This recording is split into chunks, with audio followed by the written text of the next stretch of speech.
Okay. So, if you're done discussing, then we can start? Yeah. Yes, please start.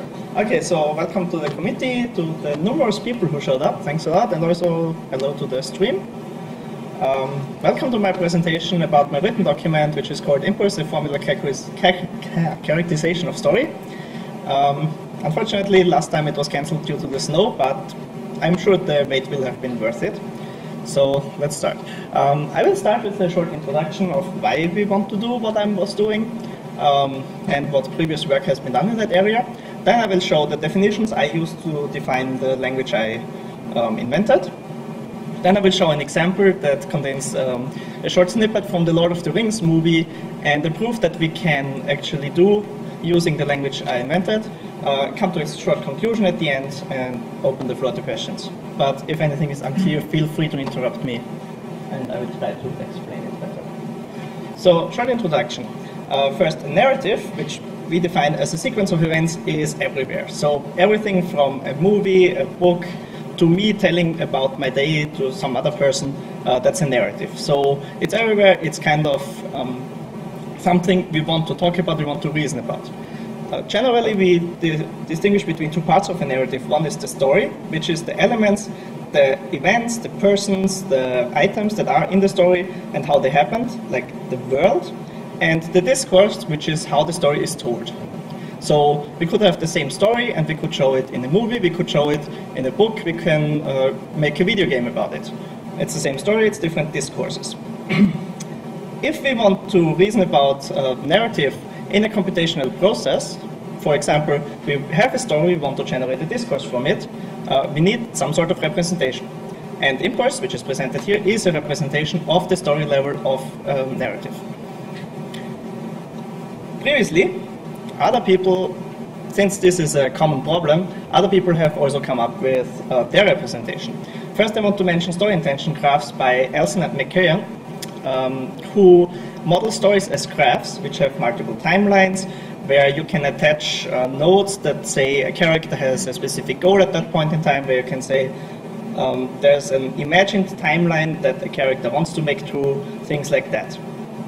There are also, from another point of view, plans from a planner can also be seen as a representation for story.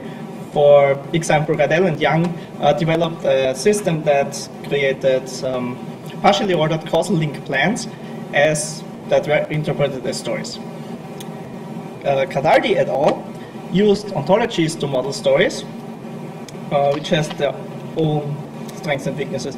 I will come back to all these representations later to see how they are situated in comparison to impulse. It's just like an overview of what exists in the field. Next, we have Allen and Ferguson, who developed or used something called interval temporal logic to describe sequences of actions and events, where we can say a story is a logical sentence with timing information. And this will be used as a basis for impulse. And furthermore, there are Cohen and Levesque described BDI models, where BDI stands for beliefs, desires, and intentions of actors, which also serves as a basis for impulse. So let's come to impulse itself, the definition. Impulse uses interval temporal logic as its basis, basically. And in interval temporal logic, as the name suggests, intervals form the basis of time. Allen, in his paper Maintaining Knowledge About Temporal Intervals, described 13 basic relations that two intervals can be in, and I will only focus on a few of them because most of them are not needed that often. The ones I want to focus on is the equals relationship, like two intervals have the same start and the same end. The before relationship, where one interval truly happens before another interval, so there is some time that passes between T1 and T2. Whereas the meets relationship is an interval happens before another one, but the second one starts right when the first one ends. And the during relationship, which says T1 starts sometime after T2 starts and ends sometime before T2 starts. There are a few more of those, in 13 total, and they can be combined to come up with more elaborate relations, like the precedes relationship I have here, which says T1 precedes T2 if either T1 is before T2, like really before T2, so there's some interval between them, or T1 meets T2, so when T1 ends, T2 starts. Then we say T1 precedes T2. So now we have a time basis. How do we actually extend logic to use time? In interval temporal logic, we just add the time parameter to each predicate and function. There are some issues that come with that. For example, what does it mean for a predicate to be not true over an interval? Well, it could mean, well, with what we call weak negation, that not for all subintervals that predicate is true. Or it could mean strong negation, that there is no subinterval such that P is true. And I have a small visualization of that. So P being true over an interval means it's true over the whole interval. So at each point in time on that interval it's true. The weak negation of P over some interval T2 means it might be true for some time, but it's not true for all the time. So there is some subinterval where it is false. Marcus, I'm not sure your definition of weak negation says what you want to. I would have thought that it would be like there exists an interval.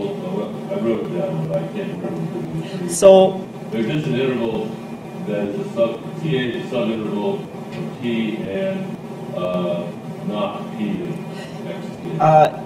Yes, so that's what it wants to say. The problem is then you would have to use not P again, and that's not well defined, basically. So you have to make sure that whatever symbol you have for not is not next to P. And basically when you... I see what you mean now. I mean, there's a lot of equivalents. I see what you mean. Let me think about that for a second. It's a negated, I mean, you can use the Morgan's law. Yeah, so you have, yeah, basically you have to use the Morgan's law for all. Yes, so I see what... you don't want to say it's not the case. So not for all subintervals. Subintervals of T. I mean, basically you have not for all TA. Yeah, so but... TA is a subinterval of T and some stuff. Yeah. Well, that's not what you want to say. Yeah, you're right. I agree.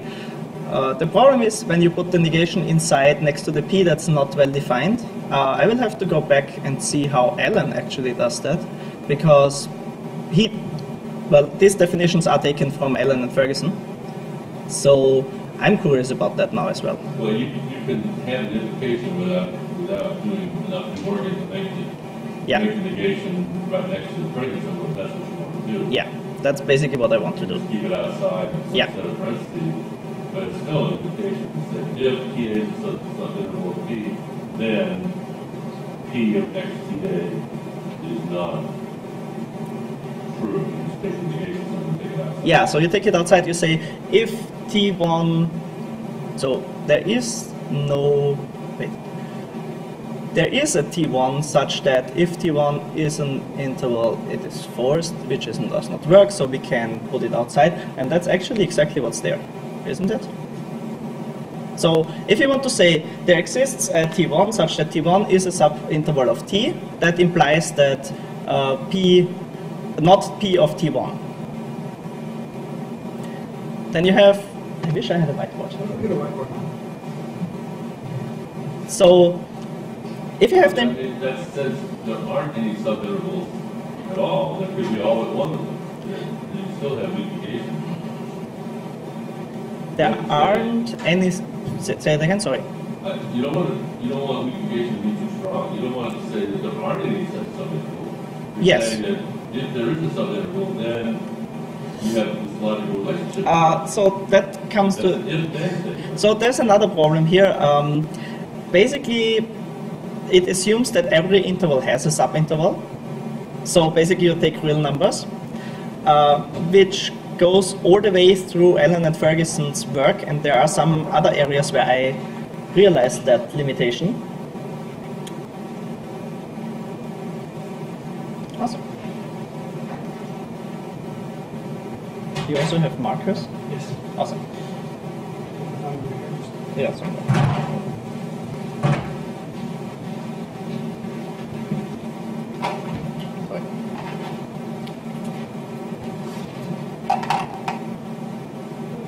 Yeah. You're welcome. So what we want to say is basically there is. Maybe not that one. Well, you wanted something to work. Yes, I wanted one. Oh, sorry, I did not specify. And I thought this was a logic term. So there is some T1 that if T1 is a subinterval of T, not P of T1, right?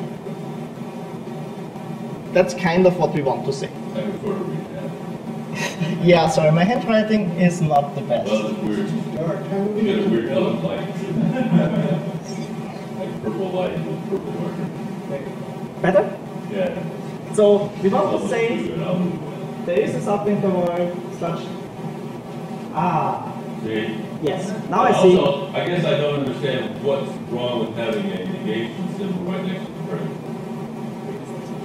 Because it's So, logically yeah. equivalent. So the question is, what do you The want fact this that to your do? domains are intervals doesn't shouldn't make any difference. Well, the thing is, you. I was going to say weak negation is actually something we don't really want, or don't really need that often. It's just, well, it's there because it's nice, because it's the true negation of truth, basically. So you can say something is true over the whole interval, and if that's not true, that means it's not true over the whole interval, so it must be false for some part. Well, if the negation of it's true over the whole interval is there's some subinterval where it's not true. Yes. So That's an existential one. yeah. And So so if TA is a subinterval, you know, there exists a TA such that TA is a subinterval and the predicate's not true. yes, but what does that mean? Well, I guess you can say this basically comes back to strong negation. So you can say I want this to mean strong negation. It is not true over the whole subinterval. Otherwise, you have like a circular definition if that was also like weak Is negation. there any counter to it? It's a single time. whereas No, the there is no single time. There is no single time. Everything is an interval. So, no, that does not work. So, But yes. it's clearly, it's a stronger statement to say there is no subinterval for which the predicate is true in this interval, as opposed to saying there exists Yes. some, Yes. at least one subinterval for which it's not true. Yes. So that's exactly the difference between weak and strong negation that I wanted to. But I mean, you can express, I don't know, maybe the symbols would be overloaded, but you don't have to put weak negation, it doesn't have to be recursive. Yeah. So, You could have good old-fashioned logical negation, and then for strong negation, you could make, I don't know, some other symbol. so I the don't know point. what Alan did. So Alan used basically these two things. The point I wanted to make afterwards, basically, we don't actually use weak negation that much or at all, because it's a. When we want to say something about a story world, we basically want to say this is false, and if we want to say this is false, we usually mean this is false over all this time. So weak negation is a concept that comes up in theory, and if you actually try to derive things, but actually saying and writing things in Impulse, you don't encounter it much. You're going to talk about homogeneous predicates? Yes, that's also coming up. So you also have, Kind of have the same problem. okay, good. I'm glad. Yes, so homogeneity is exactly the next thing. Homogeneity basically says if a predicate is true over some interval, it's also true over every subinterval.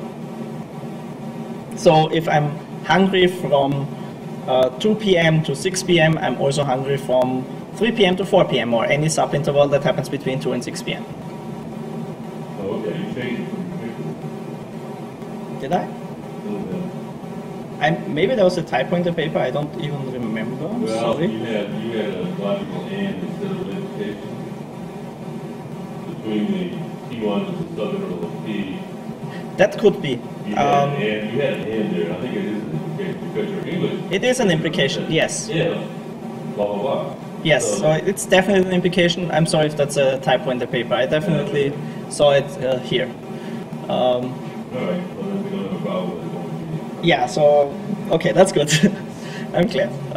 The next thing that can happen when you have temporal logic, what if you have a function that has a value a over some interval and a value b over some other interval? Which value does that function